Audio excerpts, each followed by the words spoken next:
Well, good morning, everybody. Today we're going to be doing an airworthiness check with a part consumption. And it seems a couple people out there have issues with this. So I'll show you how I do it, and most likely is incorrect. But it works for me. Keeps my inventory almost correct and keeps my minimal things going. But let's get started. As you can tell, I'm on the RAMCO homepage. Yay, RAMCO homepage. So we're going to go here, execute details, click-o. Here we go, RAMCO, here we go. Type in my aircraft serial number. Yay, right there, aircraft serial number. Hit the go button. What I'm going to do though is I've already did a log card for the day. So I'm reloading my log page and log card for today. And then I'm going to open my airworthiness check because I forgot to consume a quart of oil in progress. If you put anything else in here, it's going to come back with a whole bunch of wrong mistakes. And the computer won't let you move forward. So I'm going to go ahead and click over here, today's date, today's time. I just did this just a few moments ago. And then you're asking yourself, why do we open this up when it has already been completed? The reason being is you want to assign this part to a discrepancy. Well, I didn't write up a discrepancy for this consumption because part of the airworthiness check states that you will review the fluid levels in your aircraft to ensure you're at proper level. And that's what I've done. So I've always classified the adding of engine oil, transmission fluid, tail rotor gearbox oil, hydraulic oil to this log entry, which is a basic airworthiness check. So let's proceed to consuming a quart of engine oil. What we have right here is I've changed my status to in progress, and I'm going to hit save.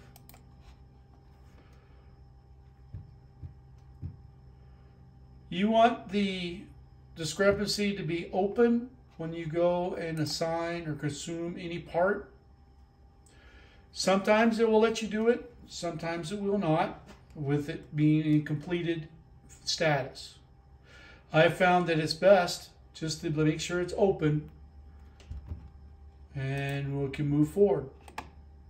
So now it is in progress. How do I know? It says in progress right up here. This is your main home page. This is a tab in that page. So what I'm going to do now is move over to the upper tabs where it says material request. I'm going to click it. And then this box right here says work information. That's what it is, in progress. Yes, it's signed off. It's okay, but it's in progress. It's all that matters. So we'll scroll down a little bit, give you the full screen. Now we're going to look for part number. So part number is Mobile 254. Quart. Bam. Then I'm going to, I said I used one, and I'm going to hit the shopping cart. The little shopping cart tells me how many I have in inventory. It says here I have 41. I know for a fact I do not. I might have 36, but not 41.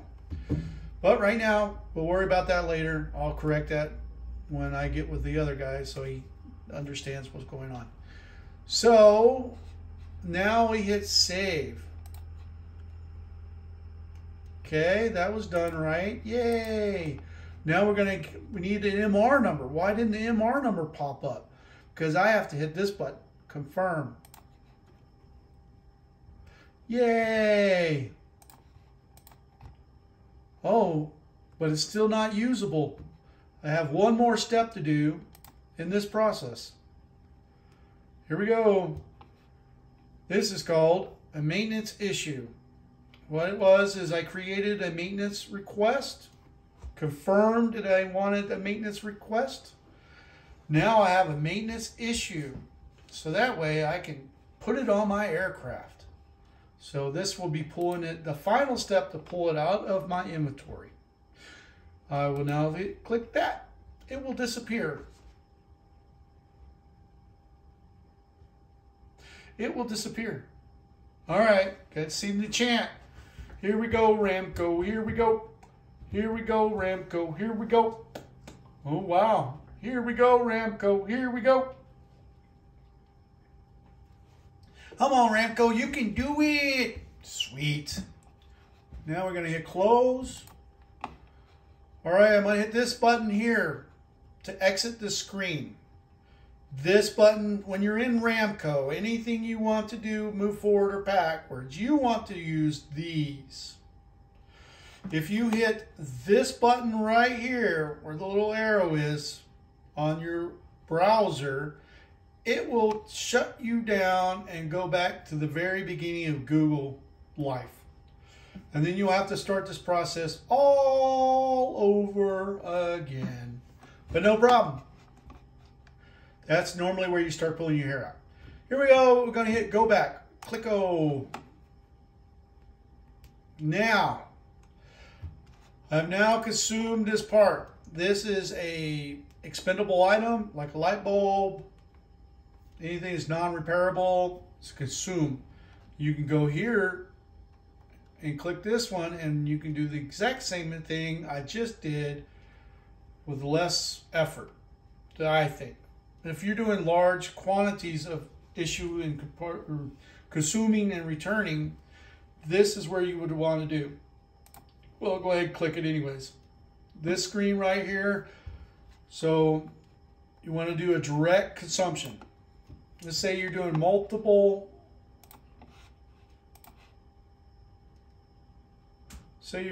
lines, part number, there you go.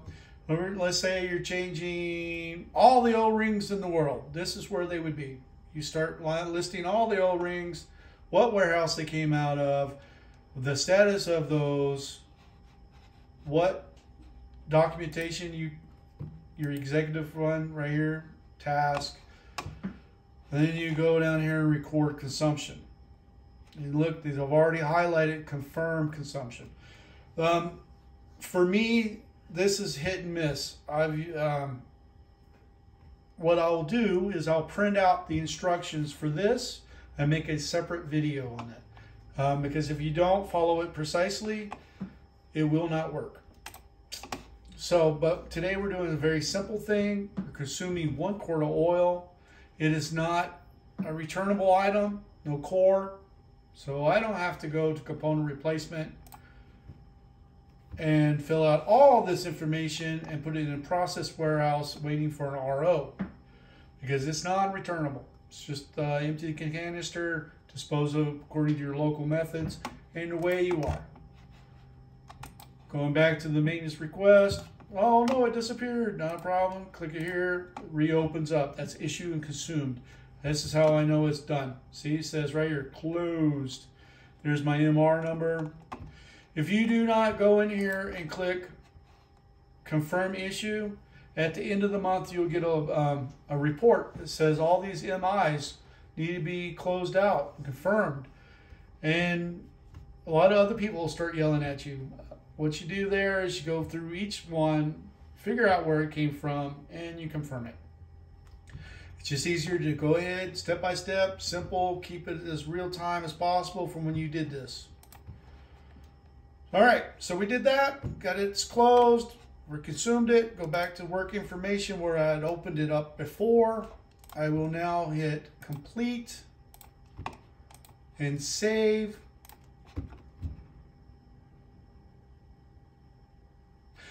And it's thinking, and there we are. We are now completed. Thank you very much for your time and energy. All discrepancies are the same way.